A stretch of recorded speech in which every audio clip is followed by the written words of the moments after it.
आधी रात का पहर था। चारों तरफ घना जंगल। एक लड़की डरी सहमी सी अंधेरे के बीच खड़ी थी। ये मैं कहाँ आ गई? क्या मैं सही जगह हूँ? वो इधर उधर देख रही थी, लेकिन घने जंगल के अलावा कुछ भी नजर नहीं आ रहा था। तभी उसे एक आवाज सुनाई दी। यह आवाज सुनकर वो अचानक से डर गई और झाड़ियों के बीच जा छिपी। उसने देखा कि 4 आदमी कंधे पर एक ताबूत उठाए आगे बढ़ रहे हैं और उन्हें पहचानते ही वो बेहद डर गई। हे काली दुनिया की देवी, मुझे बचा लीजिए। वो चारों उस लड़की के जितना करीब आ रहे थे, उसके दिल में खौफ और भी ज्यादा बढ़ता जा रहा था। वो उस तक पहुंचने ही वाले थे, तभी अचानक उसे झटका लगा। अरे उठ दमयंती बेटी, क्या हो गया तुझे? वो नींद से जागी। उसने देखा कि उसकी माँ उसे जगा रही थी और वो पूरी तरह से पसीनों से भीगी थी। हाँ, हे भगवान, शुक्र है सपना ही था। ये रोजाना सोते समय क्या हो जाता है तुझे? पता नहीं माँ, क्यों रोज रोज एक ही सपना आता है, पता नहीं क्यों। दमयंती बिस्तर से उठी और फिर उसने अपने माँ बाप के साथ नाश्ता किया। उसके पिता एक किसान थे और खेती करके ही वो अपने और अपने परिवार का घर चलाते थे। एक शाम उसके पिता खेतों से वापस नहीं लौटे और शाम हो चली थी। ये कहाँ रह गए? मुझे बहुत चिंता हो रही है इनकी। माँ, मैं पिताजी को देखकर आती हूँ। अच्छा ठीक है बेटी, चल मैं भी तेरे साथ चलती हूँ। नहीं माँ, मैं चली जाऊंगी। आपके घुटनों में पहले ही दर्द है, आप यहीं आराम कीजिए। संभल के जाना बेटी। दमयंती अपने पिता को ढूंढने के लिए घर से निकली और खेतों की तरफ चली गई। वो खेतों में पहुंची तो सुनसान रास्ता और घना अंधेरा देखकर उसे डर लगने लगा।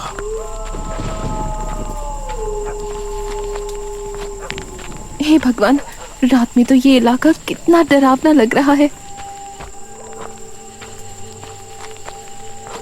वो तेज तेज कदमों के साथ आगे बढ़ रही थी। तभी दमयंती, उसे एक आवाज सुनाई दी। कौन कौन है? दमयंती, मेरे पास चली आओ। तुम अभी इस दुनिया के योग्य नहीं हो। ये आवाज सुनकर दमयंती बेहद डर गई। हे भगवान, मुझे ये आवाज बार बार क्यों सुनाई देती है? तभी उसे कुछ ही दूरी पर एक बड़े से पेड़ के नीचे एक आकृति दिखाई दी। कौन है? चली आओ दमयंती, तुम इस दुनिया के योग्य नहीं हो। ये देखकर उसके माथे पर पसीने आ गए और वो डर कर वापस से घर की तरफ भागी। लेकिन उसके कानों में बार बार वही आवाज आ रही थी। चली आओ दमयंती, तुम इस दुनिया के योग्य नहीं हो।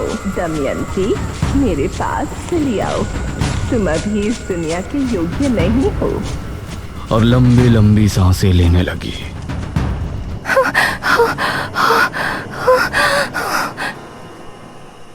अरे दमयंती बेटा, क्या हुआ? माँ, माँ। दमयंती अपनी माँ से लिपट गई। तभी उसके पिता बोले, बस नाटक शुरू। क्यों गई थी तू खेतों में, बता मुझे। पिताजी, मैं तो आपको देखने गई थी। तू चुप कर।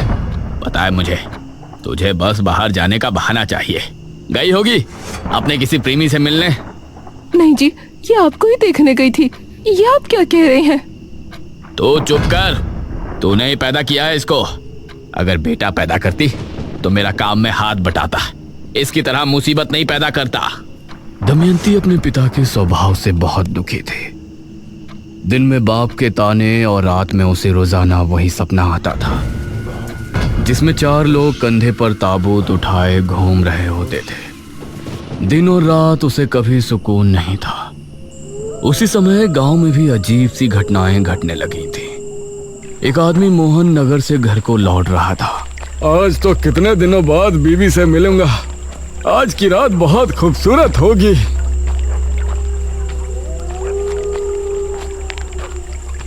नौजवान, जरा इधर देखो। यह आवाज सुनते ही मोहन ने पीछे पलटकर देखा। उसने पाया कि पीछे भड़कीले कपड़े पहने एक लड़की खड़ी है। गोरा मखमली बदन, काले घने बाल, वो कोई अप्सरा लग रही थी। उसके चेहरे पर नकाब लगा था। इसके बावजूद उसकी नीली आंखें मोहन के दिल पर किसी तेज खंजर से ही गहरा हमला कर रही थी। कौन हो तुम? मेरे करीब आओ मोहन, अपनी पत्नी को भूल जाओगे। ये सुनकर मोहन के चेहरे पर मुस्कान छलक आई और वो भागकर झट से उस लड़की के गले लग गया। वो उसकी कोमल कमर पर हाथ फेर रहा था। तभी उस लड़की ने भी उसे कसकर गले लगा लिया। तभी मोहन को उसके शरीर की गर्मी महसूस हुई। तुम इतनी गर्म कैसे हो रही हो? यह कहते हुए वो उससे अलग हुआ तो अब उस लड़की की आंखें लाल चमक रही थी। ये देखकर मोहन का दिल दहल उठा और उसकी चीख जंगल में गूंज कर रह गई।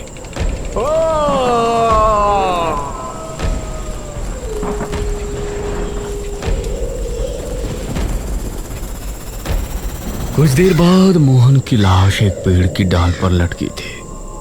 उसका शरीर पूरी तरह से पीला पड़ा था। गांव के लोग इन घटनाओं से परेशान थे और दमयंती के साथ अभी भी उसके पिता की तरफ से बुरा व्यवहार चल रहा था। इसी तरह उसकी उम्र 25 साल हो गई थी और अब उसकी मां को उसके विवाह की चिंता होने लगी थी। हमारी दमयंती विवाह के योग्य हो गई है जी। हमें लड़का देखना शुरू कर देना चाहिए। क्या मतलब है तेरा? लड़का देखना शुरू कर देना चाहिए? क्या तेरे पास दान दहेज है उसे देने के लिए? अरे हमारा जो कुछ भी है उसी का तो है। कौन सा अपना बेटा है जो आपको संपत्ति उसके नाम करनी है? मैंने सोच लिया है, मैं उसका विवाह जमींदार से करवा दूंगा। ये आप क्या कह रहे हैं? जमींदार तो आपकी उम्र का है। आप हमारी पुत्री का विवाह उससे कैसे करवा सकते हैं? ये सब दमयंती अपने कमरे से सुन रही थी और मन ही मन वो अपने आप को कोस रही थी। मैंने उससे बात कर ली है, वो विवाह भी करेगा और हमें 50,000 स्वर्ण मुद्राएं भी देगा। क्या आपने अपनी पुत्री का सौदा कर लिया? 5,000 मुद्राओं के लिए आप उसको बेच देंगे? ये सुनकर दमयंती के पैरों तले जमीन निकल गई और वो उसी रात को अपने माता पिता के सोने के बाद घर से भाग निकली। कहते हैं इंसान का सबसे बड़ा दुश्मन उसका अकेलापन होता है, जो अब उसके साथ था। जिन अंधेरों से उसे डर लगता था अब वो उसका सामना कर रही थी।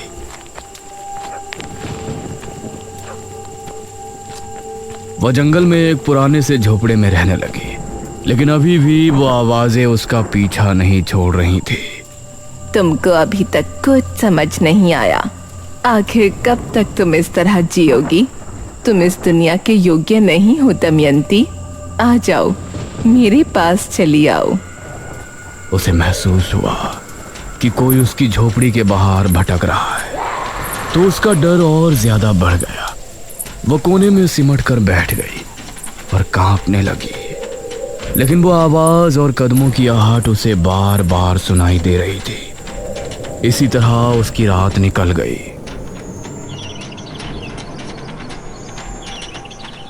मैं यहाँ नहीं रह सकती। मुझे इंसानों के बीच ही रहना होगा, वहीं मैं सुरक्षित हूँ। इसी सोच के साथ दमयंती उस समय विजयनगर के राजा भीम सिंह के यहाँ हाजिर हुई। उसे देखकर महाराज के मन में अजीब भावनाएं उत्पन्न होने लगीं। सुंदरी, कौन हो तुम? दमयंती ने महाराज को अपनी पूरी जीवन गाथा सुनाई, जिसे सुनकर महाराज को बहुत आश्चर्य हुआ। दमयंती, हमें बहुत अफसोस है कि आपके साथ इतना कुछ हुआ, सिर्फ इस वजह से कि आप कन्या हैं। इतना कुछ होने के बाद भी आपने कोई गलत कदम नहीं उठाया। हम आपकी सराहना करते हैं और आपको अपने महल में रहने का प्रस्ताव रखते हैं। ये सुनकर दमयंती बहुत खुश हुई। महाराज की जय हो, महाराज भीम सिंह की जय हो। दमयंती को महाराज ने कक्ष दे दिया और वो उसमें आकर बहुत खुशी थी। कितने न्यायप्रिय राजा हैं भीम सिंह। जहाँ हमारे पिता ने हमें उनके घर में बोझ समझा, वहीं महाराज ने मुझे अपने इतने बड़े महल में जगह दे दी। ये तुम्हारी गलत सोच है दमयंती। तुम इस दुनिया के योग्य नहीं हो। मेरे पास चली आओ। यह आवाज सुनकर दमयंती ने अपने कानों पर हाथ रख लिया। नहीं। तभी उसके दरवाजे पर दस्तक हुई। दमयंती जी। उसने उठकर दरवाजा खोला तो एक सिपाही सामने खड़ा था। दमयंती, तुमको महाराज ने बुलाया है। क्या महाराज ने हमें बुलाया है इतनी रात में? जी, जल्दी चलिए वरना वो क्रोधित हो जाएंगे। यह सुनकर दमयंती उस सिपाही के साथ कक्ष से निकली और महाराज के कक्ष में पहुंची, जहां महाराज मदिरा पान कर रहे थे। आओ दमयंती, आओ, बैठो। यह सुन दमयंती उनके सामने जाकर बैठ गई। दमयंती, हमने तुमसे ज्यादा खूबसूरत कन्या अपने पूरे जीवन काल में नहीं देखी। महाराज, हमने भी आपके जैसा कोमल हृदय पुरुष अपने जीवन काल में नहीं देखा। हम सोच रहे थे आपको अपनी रानी बनाए, लेकिन ये क्या महाराज, ये आप क्या सोच रहे हैं? अगर आपकी जाति ऊंच होती तो हम आपको रानी बना लेते। महाराज, मैं आपकी दासी बनके ही खुश हूँ। मुझे रानी बनने का कोई लोभ नहीं। अवश्य, आप हमारी मुख्य दासी हैं। यह कहकर महाराज ने उसका हाथ पकड़कर उसे अपने करीब खींच लिया। महाराज, ये आप क्या कर रहे हैं? महाराज ने दमयंती को कसकर गले लगा लिया। तुम हमारी दासी हो, एक दासी का कर्तव्य पूर्ण कीजिए। यह सुनकर दमयंती हैरान रह गई। उसकी चीखें कक्ष के बाहर तक जा रही थी। नहीं, छोड़िए मुझे, छोड़िए, नहीं। और उसके बाहर खड़ा पहरेदार भी उनको सुनकर मुस्कुरा रहा था।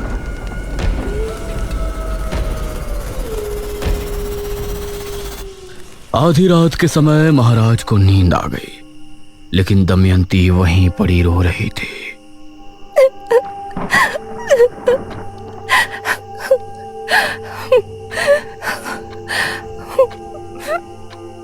उसने एक बार महाराज की तरफ गुस्से से देखा और फिर बाहर निकली। उस समय बाहर खड़ा पहरेदार भी सो गया था। अब दमयंती महल से भी चुपचाप निकल आई, लेकिन अब उसे समझ नहीं आ रहा था कि वो कहाँ जाए। वो आंसू बहाती हुई सुनसान रास्ते से आगे बढ़ रही थी। तभी उसे कुछ याद आया। सही थी तुम। मैं इस दुनिया के योग्य नहीं हूँ। कोई मुझे कुछ नहीं समझता। मुझे तुम्हारी जरूरत है। मुझे पता था कि तुम एक दिन मेरी पुकार जरूर सुनोगे। हाँ, अब मुझे समझ आ गया है, लेकिन अब तुमको भी मेरे सामने आना होगा। कहाँ हो तुम? जहाँ तुम हो उससे दक्षिण दिशा में कुछ कदम की दूरी पर शमशान भूमि से 2 कोस दूर मैं तुम्हारा इंतजार कर रही हूँ। दमयंती दक्षिण दिशा में रवाना हुई।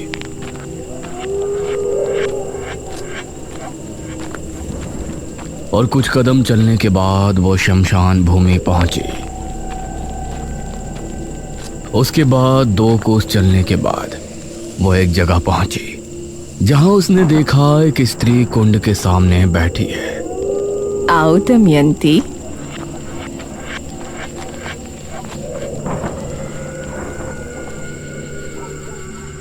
कहिए, आप मुझे कैसे जानती हैं? आपकी आवाज मुझ तक कैसे पहुंचती थी? वो सब मेरी शक्तियों का असर था। मैं एक सिद्ध तांत्रिका हूँ। मुझे तुम्हारी जरूरत है और तुमको मेरी। बहुत कम लोग ऐसे होते हैं जो भगवान के खेल को समझते हैं, जो हमेशा हम मनुष्य को परेशानी में डालता है, भूखमरी लाता है, भूकंप लाता है, कभी मनुष्यों द्वारा तो कभी सीधे तौर पर हमें परेशानियां, दुख, दर्द देता रहता है। लेकिन फिर भी लोग उसकी पूजा उपासना करते हैं। लेकिन मुझे पता था कि तुम एक दिन उसकी चालाकी समझ जाओगे और मेरे पास जरूर आओगे। हाँ, मुझे नफरत है इंसानों से, मुझे हर एक मर्द से नफरत है। मेरे पिता मुझे बोझ समझते थे और जिस राजा ने मुझे अपने महल में पनाह दी, उसने मेरे साथ वो किया जो उसे शोभा नहीं देता। और ये सब मेरे साथ तब हुआ जब मैं भगवान को बहुत कुछ समझती थी। लेकिन अब मुझे भगवान में विश्वास नहीं है, नहीं है वो। बहुत अच्छे। लेकिन तुमको मेरी मदद करके क्या मिलेगा? तुमने मुझे ही क्यों चुना? मेरी उम्र 30 वर्ष हो गई है। अब मुझे एक महाविद्या करने के लिए एक शिष्य की जरूरत है। अगर तुम मेरी शिष्य बनकर मेरी बताई विद्या की क्रिया संपन्न करने में मेरी मदद करोगे तो तुम्हारे अंदर अपार शक्तियां आ जाएंगी और मेरी शक्तियां दोगुनी हो जाएंगी। मैं करूंगी जो आप कहेंगे, मैं सब करूंगी। ये सुनकर तांत्रिका के चेहरे पर मुस्कान झलक आई। जा, मेरी उस कुटिया में जा और जो वस्त्र वहां रखे हैं उन्हें धारण करके आ। उसके कहने पर दमयंती उसकी कुटिया में गई और कुछ देर बाद बाहर निकली। उसके द्वारा दिए गए कपड़े काफी भड़कीले थे। शैतान को खुश करना है तो ऐसे वस्त्र धारण करना स्वाभाविक है। हैरान ना हो, अपनी आंखें बंद कर लो। दमयंती ने अपनी आंखें बंद कर ली और फिर तांत्रिका ने महामंत्रों का जाप शुरू किया। वो कई बड़े बड़े मंत्रों को पढ़ती और उनके पूरा होते ही दमयंती के शरीर पर अभिमंत्रित जल डालते। सर्दी के मौसम में ठंडा पानी दमयंती के कोमल दमकते शरीर पर पड़ता तो वो सिहर उठती, लेकिन वो अपनी जगह पर आंखें बंद किए बैठी थी। इसी तरह 3 रातों तक उस तांत्रिका ने दमयंती का जल नहान किया और फिर उसने दमयंती को एक बड़ा सा पत्र दिया। इस मंत्र को याद कर लो। मंत्र बड़ा है लेकिन इसको तुम्हें पूरा याद करना है। दमयंती मंत्र को याद करने में लग गई।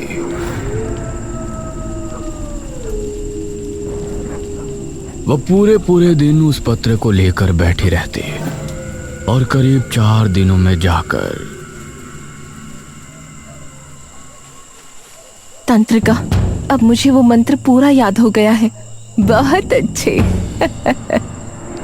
ये कहकर तांत्रिका ने दमयंती के सामने एक मटका रखा और बोली, आज से तुमको मध्य रात्रि से लेकर सुबह होने तक वही मंत्र पढ़ना है और हर मंत्र के पूर्ण हो जाने पर इस मटकी के पानी में फूंकना है। जी, जैसा आप बोले। ये कहकर दमयंती वो क्रिया करने में लग गई। अब तांत्रिका अपनी कुटिया में आराम करने लगी और दमयंती ने पूरी रात मंत्रो जाप किया। सुबह सूरज निकलने से पहले तांत्रिका उसके पास पहुंची। बहुत अच्छी दमयंती, अब तुम विश्राम कर सकती हो। ये सुनकर दमयंती खड़ी हुई और फिर कुटिया में चली गई और वो तांत्रिका उस मटकी को लेकर घने जंगल की तरफ चली गई। ये तांत्रिका कहाँ चली गई?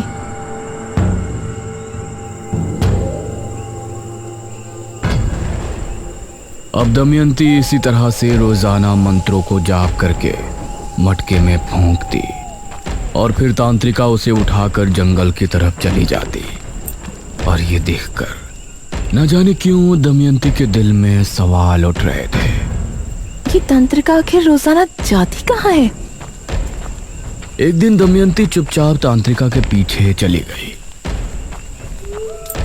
तांत्रिका बहुत ही घने जंगल में जा रही थी। जहां जाते समय दमयंती को भी डर लग रहा था। उसने देखा कि तांत्रिका एक बड़ी सी मूर्ति के सामने जाकर रुकी और उसने अपना नकाब हटाया तो पता चला उसका आधा चेहरा झलसा हुआ था। ये देखकर दमयंती चौंक पड़ी। शैतानों की देवी, क्रिया पूरी होने वाली है, अपना आशीर्वाद दीजिए। उसके इतना कहते ही उस मूर्ति से एक दिव्य रोशनी निकली और फिर वो उस मटके के अंदर चली गई। धन्य हो शैतानों की देवी। ये कहकर वो झाड़ियों में चली गई। ये कहाँ गई? तभी झाड़ियों में हलचल हुई। तांत्रिका वहां से एक लड़के को निकाल कर लाई। पैर रस्सी से बंधे थे। तभी तांत्रिका की आंख लाल होकर चमकने लगी और उसने उस लड़के पर हमला बोल दिया। तांत्रिका ने उस लड़के के साथ वो किया जो दमयंती के लिए देखना बहुत ही भयानक था और कुछ ही देर में वो लड़का मृत हो गया। उसका शरीर नीला पड़ गया। ये तो एक डायनी है, तांत्रिका नहीं। क्रिया पूर्ण होते ही मैं इस मटकी का भी मंत्रित जल पी लूंगी और तभी मैं कर्ण पिशाचिनी की शक्तियां भी हासिल कर लूंगी।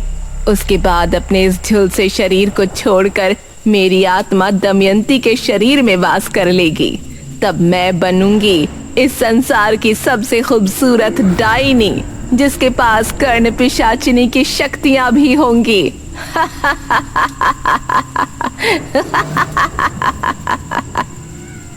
ये सुनकर दमयंती के पैरों तले जमीन निकल गई।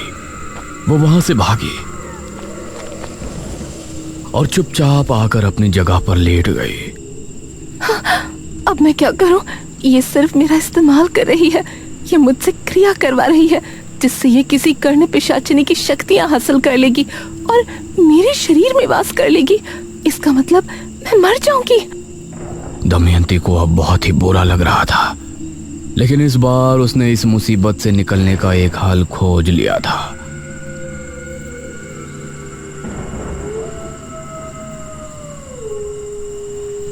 वो अगली रात भी क्रिया करने के लिए पहुंची। आज की क्रिया पूर्ण होते ही तुम्हारे अंदर अपार शक्तियां आ जाएंगी और मुझे हासिल होंगी कर्ण पिशाचिनी की शक्तियां। आज की रात भी उतनी ही लगन से क्रिया करना दमयंती। ये कर्ण पिशाचिनी कौन होती है? कर्ण पिशाचिनी में वो शक्ति होती है कि वो सामने मौजूद इंसान के मन की बात सुन सकती है और किसी इंसान को देखकर उसका भूतकाल भी जान सकती है। यह सुनकर दमयंती ने कुछ सोचा और फिर क्रिया करने बैठ गई, जो कि आखिरी रात थी। आज रात तांत्रिका को भी नींद नहीं आ रही थी। वो दमयंती के पास बैठकर उसे निहार रही थी। दमयंती को मंत्र पढ़ते हुए सुबह होने ही वाली थी। तभी डायनी खुश होते हुए खड़ी हुई और दमयंती की तरफ बढ़ी। वो उस मटकी को उठाने ही वाली थी कि तभी दमयंती ने अपने कमर बंद में छिपा खंजर निकाला और तभी डायनी जमीन पर गिरकर तड़पने लगी। और तभी दमयंती ने मटकी उठाकर अपने मुंह से लगा ली। यह देखकर डायनी चिल्ला उठी। नहीं! दमयंती ने पूरा पानी पी लिया और मटके को जमीन पर मारकर फोड़ दिया। डायनी एक तेज चीख के साथ राख बनकर खत्म हो गई। दमयंती अभी उसे देख ही रही थी कि तभी तेज हवा चली और तूफान आ गया। दमयंती अपने आप हवा में उड़ गई। नहीं! और वो उसी मूर्ति के सामने जाकर गिरी। दमयंती, तुमने डायनी को उसकी क्रिया के समय मार डाला, इसीलिए अब डायनी की सारी शक्तियां तुम्हारे शरीर में आ चुकी हैं। इसके साथ ही तुमने जो क्रिया की थी उसके जरिए कर्ण पिशाचिनी की शक्तियां भी तुमको हासिल हो गई हैं। अब तुम हो मेरी सबसे प्रिय शिष्य, सबसे ज्यादा शक्तिशाली और सुंदर डायनी दमयंती। ये सुनकर दमयंती ने उसके सामने हाथ जोड़ लिए और भयानक अंदाज में हंसने लगी।